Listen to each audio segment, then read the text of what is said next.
한 아이가 길을 잃었습니다. 사람이 너무나 많은 시장 통해서 길을 잃었습니다. 가족과 함께 시장에 나왔는데 어느 순간에 꼭 붙잡고 있던 손을 다른 것을 보고 구경하다 보니 그 손을 놓쳤습니다. 손을 놓치면서 사람이 많다 보니 그 아이는 사람들 사이에 놓여 있었어요. 아이가 처음에 그 놓친 손을 때문에 주위를 살펴보고 엄마가 어디 있는지 막 두리번 찾아보기 시작했습니다. 그런데 엄마를 찾는데 엄마가 보이지 않는 거예요. 아이는 당연히 얼굴이 굳기 시작하고요. 두렵기 시작하고 사람들이 눈가에 맺힌 눈의 모습을 눈물을 보기 시작합니다. 결국 그 아이는 그 많은 사람 앞에서 목 놓아 울기 시작했습니다. 사람들이 주위에 모여서 이 아이를 어떻게 도와줄까 물어보기도 하고 엄마는 어디 있어? 라고 물어봅니다. 그런데 이 아이의 마음을 진정시켜줄 사람은 주위에 있는 사람이 아니라 단 한 명, 엄마밖에 없습니다. 우리도 인생을 살다 보면은 이렇게 이 어린아이와 같이 다른 것을 살펴보다가 손을 놓칠 때가 있습니다. 길을 잃을 때가 있어요. 직장과 가정 사이의 균형을 맞추려고 하다 노력도 하고요. 때로는 인간관계에서 상처를 받기도 합니다. 그러다 보니까 아무도 이 세상에서 나를 이해하지 못해라고 하면서 한탄하고 원망할 때도 있어요. 특별히 요즘 같은 시대는 고립되어서 너무나 외롭기도 합니다. 그래서 이때 우리는 바라는 것은 혹시 누군가가 나를 이끌어주면 좋지 않을까? 혹시 누군가가 나에게 먼저 손 내밀어주면 어떨까라는 생각을 하게 됩니다. 그리고 최소한 그러지 않더라도 혹시 누군가가 나를 이끌어주고 지켜주고 걱정하지 마. 내가 너 옆에 있어 라는 이 말 한마디가 그립고 또한 기다리기도 합니다.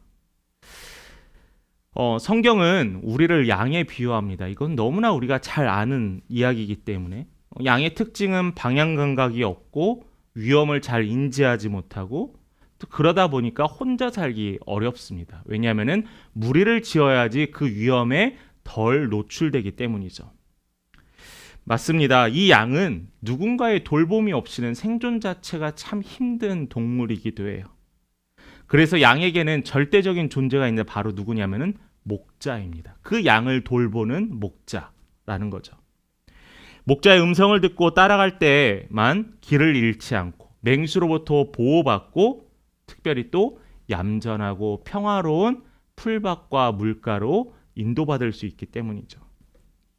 오늘 우리는 그래서 예수님께서는 우리를 향해서 양에 비유하세요. 왜냐하면 보지 못하고 어려움을 깨닫지 못하고 목자가 없으면 살 수 없는 존재라는 것을 우리에게 비유하는 동물 중에 가장 적절했던 동물이 이 양이었던 것 같습니다. 그런데 단지 성경에서는 우리를 그냥 예수님을 목자라고 이야기하지 않았어요. 특별하게 지칭하는데 10장 11절의 말씀을 한번 보겠습니다. 나는 뭐라고 했죠? 선한 목자라고 했습니다. 선한 목자. 나가 누구죠? 예수 그리스도예요. 예수 그리스도가 당신의 제자들을 향해서 내가 누구이냐라고 선포하는데 나는 선한 목자다라고 자신의 신분과 정체성을 제자들과 성도들에게 보여준다라는 거예요.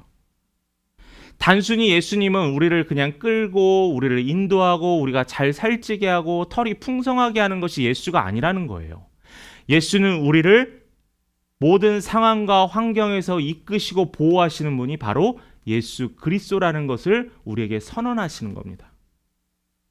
그래서 오늘 말씀을 통해서 우리 성도님들께서 우리는 길을 잃은 양입니다.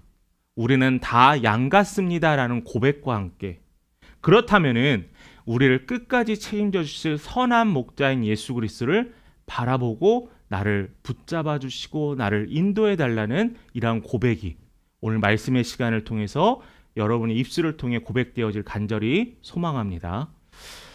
오늘 우리가 세 가지의 선한 목자의 특성에 대해서 좀 같이 나눠보려고 해요. 그 첫 번째 선한 목자의 특성은 14절에 나와 있습니다. 우리 함께 같이 14절의 말씀 봉독하겠습니다. 시작. 나는 선한 목자라. 나는 내 양을 알고 양도 나를 아는 것이니.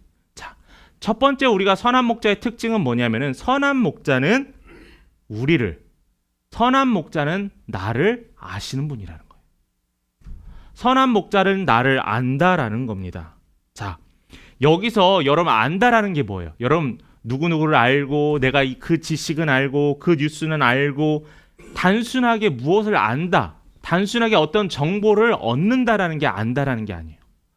성경에서 특별히 예수님께서 이 말씀을 통해서 안다라는 말은 분명한 목적이 있어요.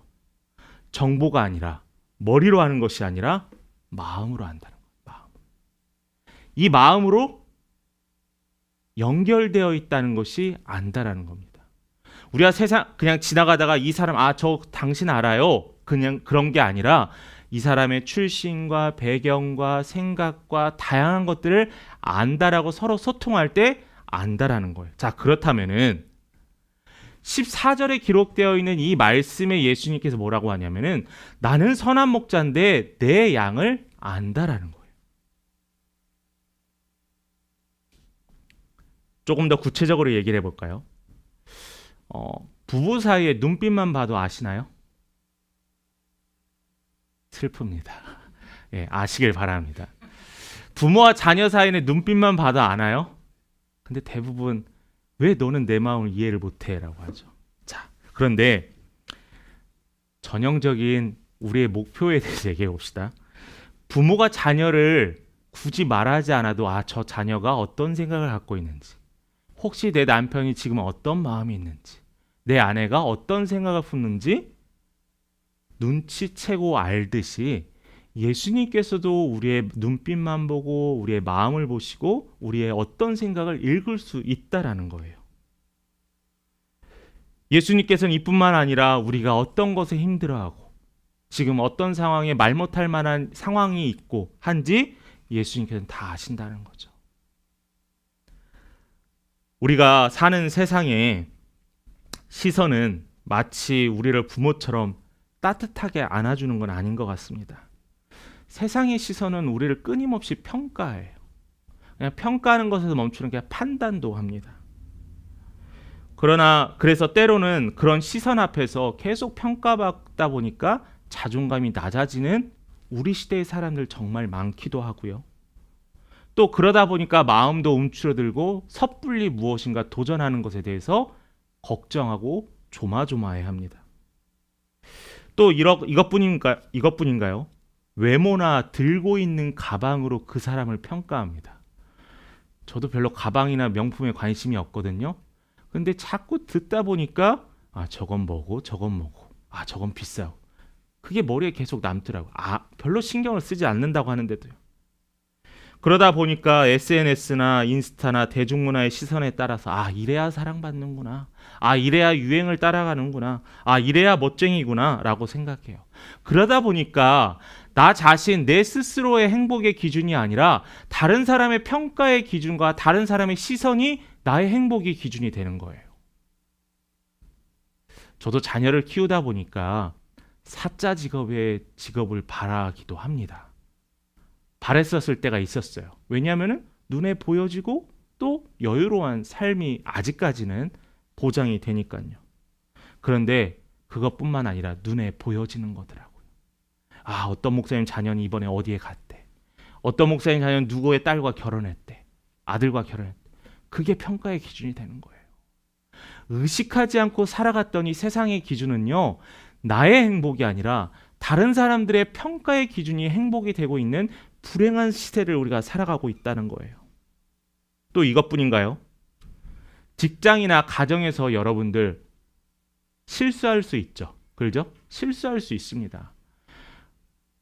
저도 예전에 집에서 문고리를 다는데 붙이는 걸 다는데 그냥 별 생각 없이 달다가 그걸 거꾸로 달았어요.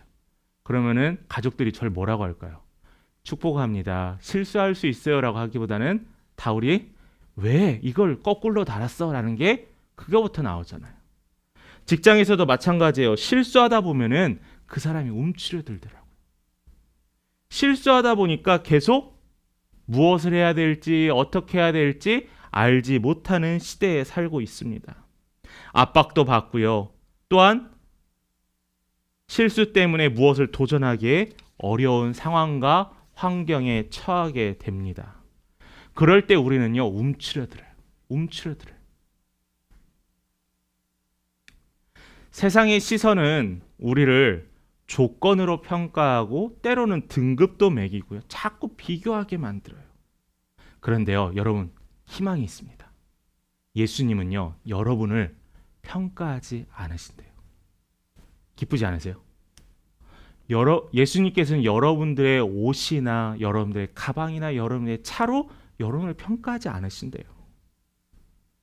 예수님께서는 어떻게 평가하세요? 우리를 있는 그대로 받아들이신다는 거예요.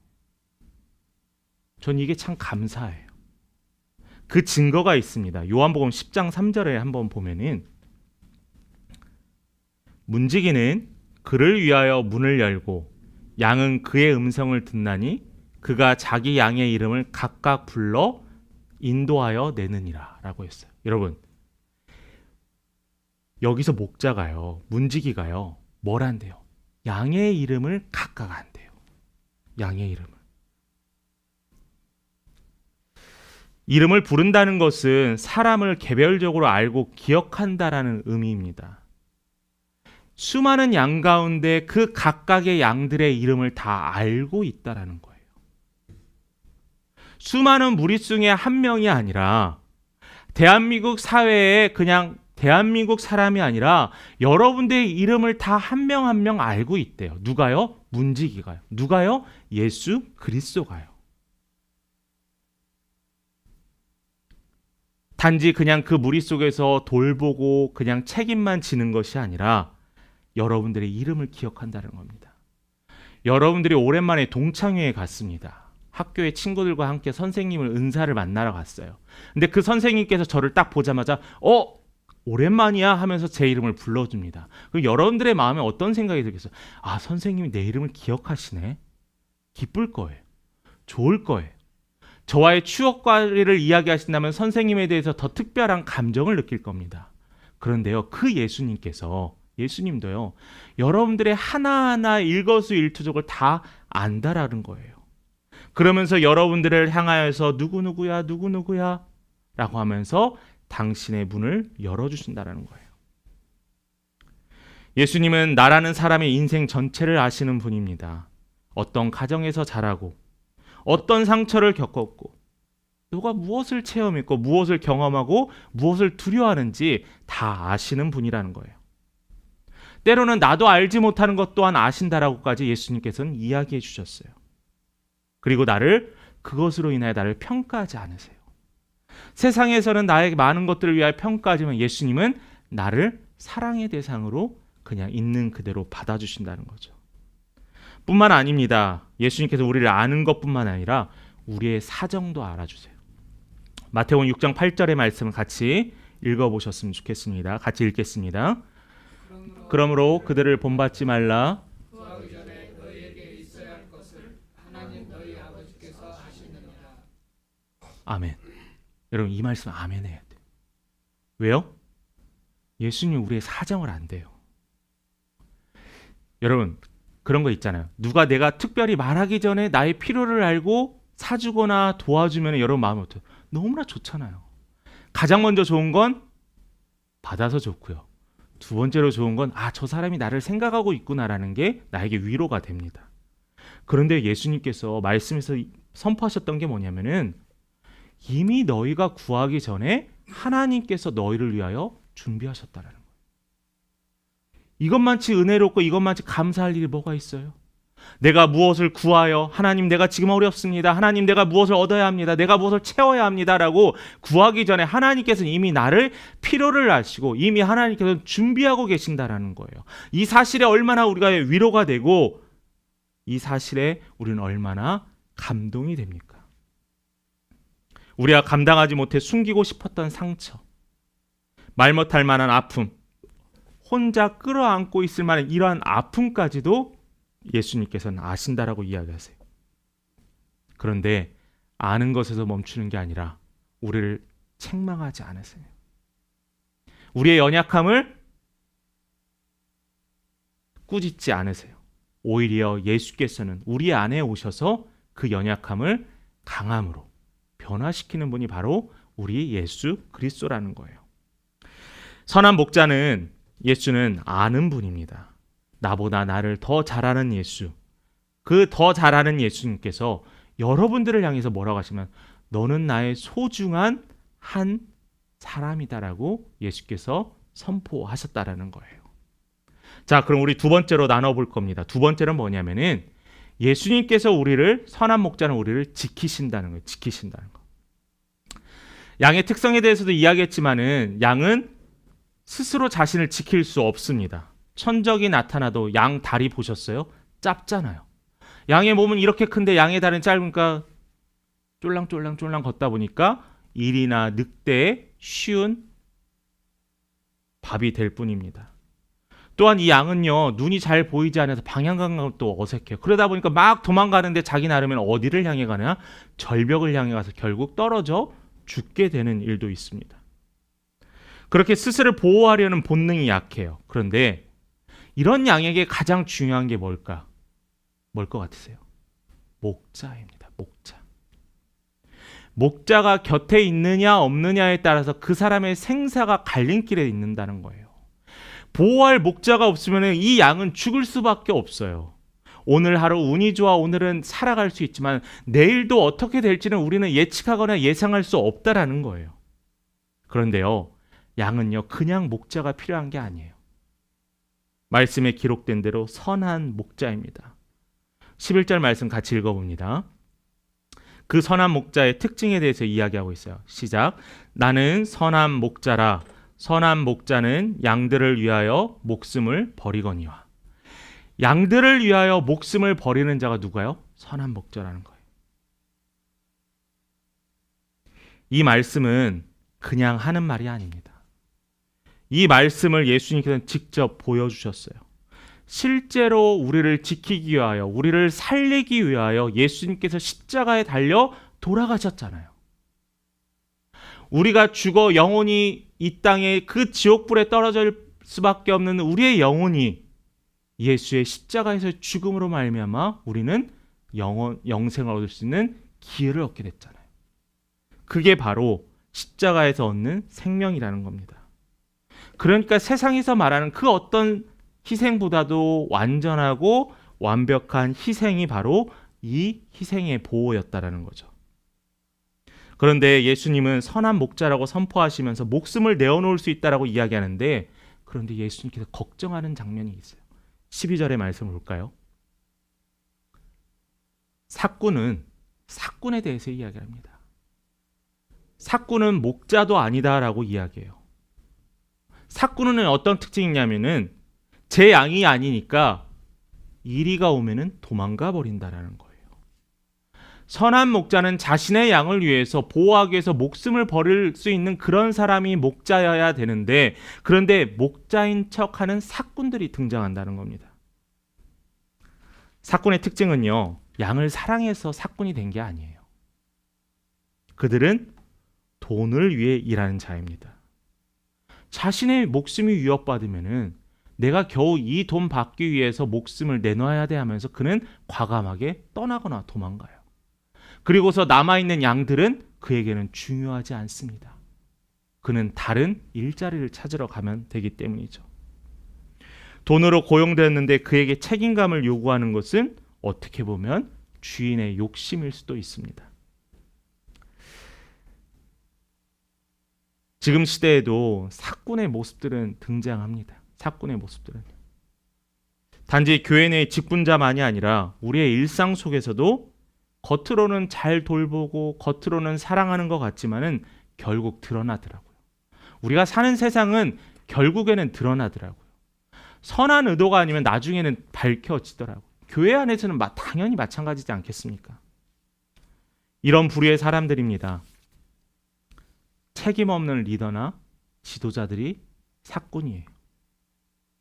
조직 안에서 공동체나 직분을 감당하고 있는데 그 조직에 어려움을 있는데 그 어느 누구도 책임을 지려 하지 않아요. 자신은 빠지고 그 모든 책임을 다른 사람들에게 일괄적으로 맡기는 사람들이 있어요.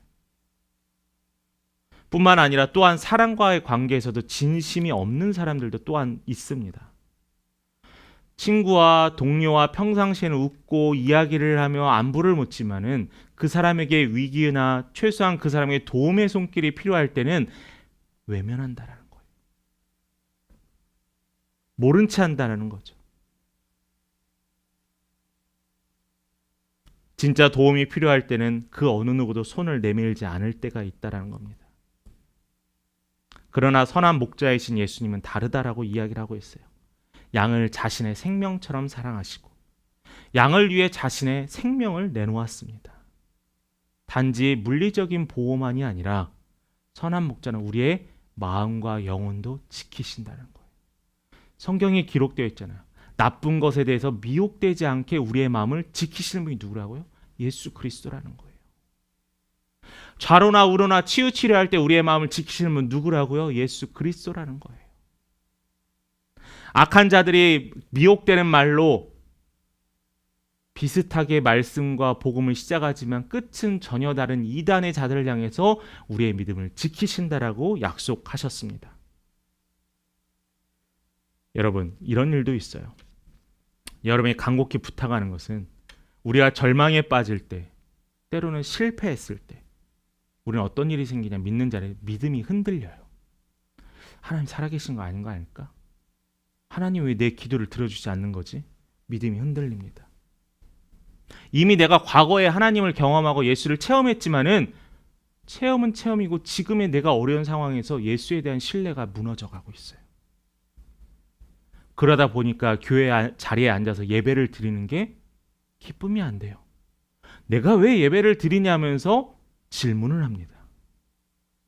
하나님이 진짜 살아계실까라고 의심을 합니다. 그런데 여러분, 저는 여러분들이 의심을 하고 힘들고 절망하더라도 예배의 자리를 지키면서 절망하셨으면 좋겠어요. 교회를 떠나거나 믿음의 생활을 내려놓는 사람들은 안타까워요. 이 안에서 싸우고 이 안에서 처절하게 기다릴 줄 있는 사람이 되어야 한다는 거죠. 왜냐하면은 예수님은 우리를 잊지 않으시기 때문이에요. 하나님은 나를 잊고 있어라고 생각하지만 사실 예수님은 여러분을 잊은 적이 한 번도 없어요. 지금 그냥 사망의 음침한 골짜기를 다니는 것뿐이라는 거예요. 그러나 사망의 음침한 골짜기를 다닐지라도 내가 내 해를 두려워하지 아니하는 것은 여호와 하나님께 나를 지키시기 때문이라는 거죠. 여러분, 이게 믿음이에요. 지금 내가 상황이 이럴지라도 나의 믿음은 나를 버리지 않으시고 나를 잊지 않으시는 여호와 하나님 예수 그리스도가 나를 선한 길로 이끄신다는 이 믿음이 오늘을 사는 우리 시대에 꼭 필요한 믿음이라는 거예요. 세상 사람들이 말하는 착각이고 그냥 맹목적인 신앙이 아니라 우리는 이미 체험했고 하나님께서 말씀으로 증거하셨기 때문에 우리는 그 말씀에 응답하는 것이 바로 믿음이라는 겁니다. 여러분, 이 믿음을 소유하세요. 그리고 이 인도하심에 여러분의 삶을 내어 맡기는 성도님 되시길 간절히 소망합니다. 마지막 세 번째로는 방금 이야기한 것처럼 선한 목자는 우리를 인도해요. 인도. 16절의 말씀 제가 읽어보도록 하겠습니다. 앞에 나와 있네요. 같이 읽어보겠습니다. 또 이 우리의 들지 아니한 다른 양들이 내게 있어 내가 인도하여 할 터이니 그들도 내 음성을 듣고 한 무리가 되어 한 목자에게 있으리라. 말씀 그대로 띄워주시고 한번 말씀을 좀 분해해서 한번 살펴보도록 하겠습니다. 우리의 들지 아니한 다른 양들이 내게 있어 내가 인도하여야 할 터이다라고 했어요. 자, 예수님께서 선한 목자로서 인도하는데 근데 어떻게 인도해요? 그들도 내 음성을 듣고 뭐라고 되냐면 여기서 중요한 포인트. 한 무리가 된다는 거예요. 그리고 한 목자가 된다. 그러니까 양만을 이야기하는 게 아니라는 거예요. 이 무리 안에는 누가 포함되어 있냐면 목자도 포함되어 있다는 거예요. 이것에 대해서 한번 살펴봅니다. 목자는 양의 이름을 부릅니다. 양이 그 음성을 듣고 그 집으로 들어와요. 울타리 안에 들어옵니다. 그런데 이 목자는요, 양을요 항상 끌 때 여러분 그림이나 영상들을 보시면은 양들한테 야 너네 저리 가라고 하고 목자는 여기에 있는 게 아니에요. 목자는 항상 양들과 함께 걸어갑니다. 양들과 함께 가운데서, 앞에서, 뒤에서 그들과 함께 걸어가는 게 목자예요. 자, 그럼 이 모습을 예수와 우리의 한번 그림을 한번 그려봤으면 좋겠어요. 예수님은요, 우리에게 너희들 이렇게 해, 말씀을 따라, 너희들 이렇게 하면 천국을 얻어 라고 하고 끝내시는 게 아니라는 거예요. 우리와 함께 걸으신다는 거죠. 예수님께서 사복음서를 통해서 귀한 하나님의 나라의 말씀과 우리가 이 땅에서 그 나라가 오기 전까지 어떻게 믿음을 지키며 살 것인가에 대해서 예수님께서 말씀하셨습니다. 그런데 그 말씀을 하시면서 너희들이 이렇게 살면 된대라고 하는 끝이 아니에요. 마치 부모가 너희들 착하게 살아 하면서 부모는 도덕질하고 사람들을 미워하고 욕을 하면서 사는 게 자녀에게 좋은 교육이 될까요? 아니라는 거죠. 예수님은 직접 그의 삶을 보여주셨다는. 그래서 믿는 사람들의 어깨는 항상 무거운 짐이 있다는 거죠. 왜요? 내가 예수이기 때문에. 내가 예수로 살아야 하기 때문이라는 거죠. 우리 인생을 살며 자주 길을 잃고 어디로 가야 될지 모를 때가 있습니다. 우리 인생이 진짜 딱딱딱 결정이 되고 아니면은 고속도로 쭉 뚫린 고속도로처럼 목표가 명확해지면은 흔들리지 않을 것 같아요.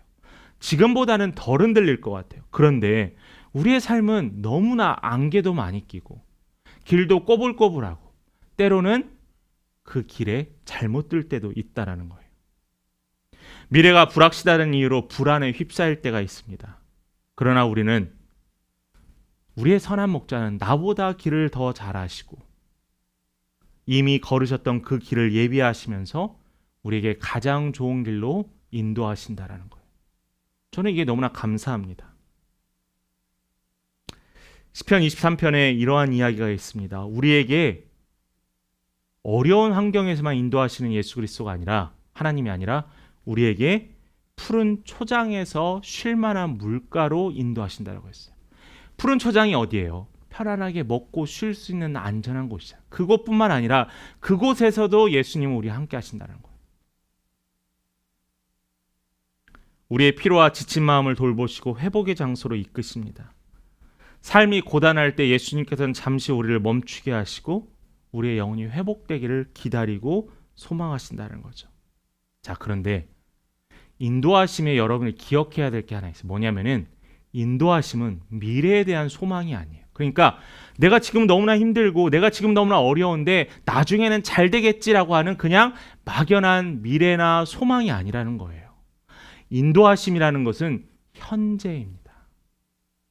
미래는 당연하고 현재도 예수께서 인도하신다는 거예요. 그래서 양과 함께 그들의 무리와 함께 걸으시고 양을 돌보시는 게 현재 그 당시의 일이잖아요. 예수님의 인도하심도 매일매일 순간에서 예수님께서 우리의 삶에서 개입하시고 참여하시고 어떤 말을 해야 될지 어떤 결정을 해야 될지 또 누구를 용서해야 될지 예수님 우리에게 끊임없이 이야기해주고 계신다는 거예요. 중요한 것은 예수님은 선한 목자는 명령하고 너희들끼리 하라라는 게 아니라 실제로 우리와 함께 하시는 분이 선한 목자라는 거예요.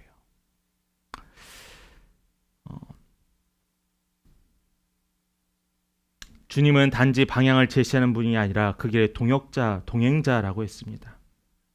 예수님은 단지 지도를 펼쳐주고 이쪽으로 가라 하고 멀리 바라보는, 기다리는, 지켜보는 분이 아니에요. 한 예를 들까요? 한 아빠와 아이가 이제 산을 올라갔습니다. 근데 아이가 산에 올라가다 보니까 그 산 입구에서 얼마나 신이 나겠어요. 막 이것저것 보고 막 뛰어다니면서 왔다 갔다 했습니다. 그런데 아이가 시간이 지나면서 어떻게 될까요? 산에 올라가면서 당연히 힘들죠. 그러다 보니까 아이가 점점 걷는 속도도 느려지고 당연히 말은 점점 줄어듭니다. 아이는 그 산을 올라가고 싶지 않고 이젠 내려오고 싶어요. 그때 아빠가 손을 내밀면서 이야기합니다. 괜찮아. 아빠가 손잡아 줄게. 괜찮아. 아빠는 이미 이 산에 와봤어. 내가 힘들 걸 예상해서 내가 너를 안아주고 업어줄게라는 거예요. 그때 그 아이는 아빠와 함께 그 산의 정상에 올라갈 수 있게 되는 거예요. 선한 목자와 우리와의 관계도 마찬가지라는 거예요. 예수님은 우리가 경험하고 여러분들이 체험하는 어려운 상황들을 다 이미 어떻게 했죠? 경험하셨어요. 그러면서 우리에게 너 이래로 해 라고 이야기하지 않으시고 우리의 손을 잡아주시고 우리를 안아주시고 우리를 업어서 하나님의 그 나라까지 같이 걸어가 주신다는 거예요. 그게 바로 선한 목자, 그게 바로 예수 그리스도의 말씀이었습니다. 그래서 우리는 삶의 모든 길에서 주의 음성을 듣고 주를 따라가는 것뿐만 아니라 우리는 삶에서 뭘 느낄 수 있냐면 예수와 함께 걸으니 내 삶이 기쁩니다라는 이 기쁨을 누릴 수 있어요. 사순절을 지나면서 사순절을 지키면서 여러분 어떤 마음이 있습니까?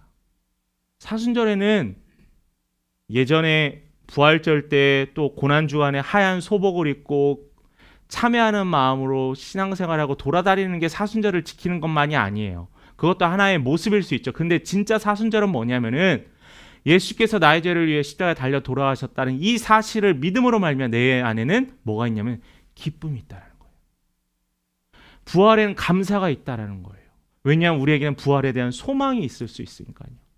왜 우리의 삶에 신앙생활하면서 저는 참 안타까운 게 뭐냐면은 여러분들의 얼굴의 모습은 왜 맨날 거룩함이 항상 있냐라는 거예요. 교회 안에 오면은 기뻐야 돼요. 왜요? 예수께서 나를 위해 십자가에 달려 돌아가셨으니까요. 나의 죄를 용서하셨으니까요. 믿음의 동역자들 세상에서 만나고 찾기 힘들었는데 이 안에서는 정말 자연스럽게 내가 예수의 이야기를 할 수 있으니까요. 여러분 직장에서 여러분 예수의 이야기를 하고 내가 체험했던 예수님의 이야기를 하면은 어느 누가 나의 말에 귀 기울이나요? 어느 누가 아멘하고 화답하나요? 그런데 우리 믿음의 공동체 안에서는 예수님께서 일하셨던 이야기를 우리 안에서 나누고 서로 교제하며 서로 소망할 수 있잖아요. 이게 기쁨이라는 거예요. 거룩이라는 게요. 얼굴에 근엄한 표정을 짓고 입을 꾹 닫고 거룩한 옷을 입는 게 거룩이 아니에요. 거룩에는 기쁨이 있어요. 찬양을 하며 감사가 있어요. 말씀을 들으면서 회복이 있고 말씀을 들으면서 저에게는 기대감이 있습니다. 이게 바로 하나님께서 말씀해 주시는 인도하심이라는 거죠. 그래서 우리는 삶에서 예수와 함께 동행하는 이 놀라운 일들을 여러분 체험하고 경험하면 좋겠습니다. 여러분 이렇게 고백했으면 여러분 길이 힘들다고요. 또 여러분의 길이 보이지 않는다고요. 걱정하지 마세요. 예수님 한 분이면 충분합니다. 우리 같이 한번 고백할까요? 예수님 한 분이면 충분합니다. 예수님 한 분이면 충분합니다. 이 입술의 고백이 여러분의 전적인 삶을 지배하기를 간절히 소망합니다. 말씀을 마무리합니다. 우리 사랑하는 귀한 믿음의 성도님, 오늘 우리 요한복음 10장을 통하여서 선한 목자, 특별히 우리를 아시는 선한 목자, 또한 우리를 지키시는 선한 목자, 또한 우리를 인도하시는 선한 목자에 대해서 우리가 확인했습니다. 예수님의 목자 되시면 단지 그냥 듣기 좋은 말이 아니라요. 여기서 끝나지 않았으면 좋겠어요. 이제는 이 사랑을 받는 것에서 멈추는 것이 아니라 그 사랑에 반응했으면 좋겠습니다. 우리는 참 이상하게 누가 나를 때리면 바로 반응합니다. 누가 나를 아프게 하면 바로 반응해. 근데 누가 나에게 사랑을 주면은 당연하듯 받을 때도 있습니다. 여러분에게 해야 될, 우리가 믿음의 성도로서 해야 될 삶의 방향들을 같이 나눠보려고 해요. 첫 번째로 바쁜 일상 속에서 멈춰서 주의 음성에 귀 기울이셨으면 좋겠어요. 귀 기울이는 시간을 1분이라도 좀 하루에 가지시길 바랍니다. 또한 한 구절의 말씀을 여러분 듣고 묵상하면서 주님 오늘 제게도 말씀해 주세요. 주님 오늘 제게 말씀하신 이 말씀이 저를 인도하게 해주세요라고 기도하셨으면 좋겠습니다. 그리고 마지막으로 우리는 이제는 행해야 돼요. 나는 사꾼처럼 누군가와 사랑과의 계산하면서 사는 것이 아니라 나는 예수처럼 누군가에게 베풀며 누군가를 섬길 수 있는 선한 목자로서의 삶을 여러분 살기를 소망해야 합니다. 그래서 힘들어하는 가족에게, 때로는 외로운 이웃에게, 때로는 지쳐있는 믿음의 성도들에게 기도의 한마디, 또한 격려의 문자 하나, 진심으로 관심을 건네며 살기를 바랍니다. 그게 바로 선한 목자에 따르는 사람의 삶의 모습입니다. 그리고 무엇보다 여러분 매 순간순간에 예수와 동행하는 것을 택하는 성도님 되시길 바랍니다. 여러분 혼자가 아니에요. 사람이 많다고 여러분 위로가 되나요? 아니더라고요. 내 주위에 웃고 즐기고 맨날 즐거운 일만 있다고 내 마음에 기쁨이 있나요? 아니더라고요. 우리의 기쁨의 근원은 예수와 함께함이 기쁨입니다. 선한 목자이신 예수를 닮아 선한 목자인 예수와 동행하며 늘 매일매일의 삶이 기쁨이 되기를 간절히 기도합니다.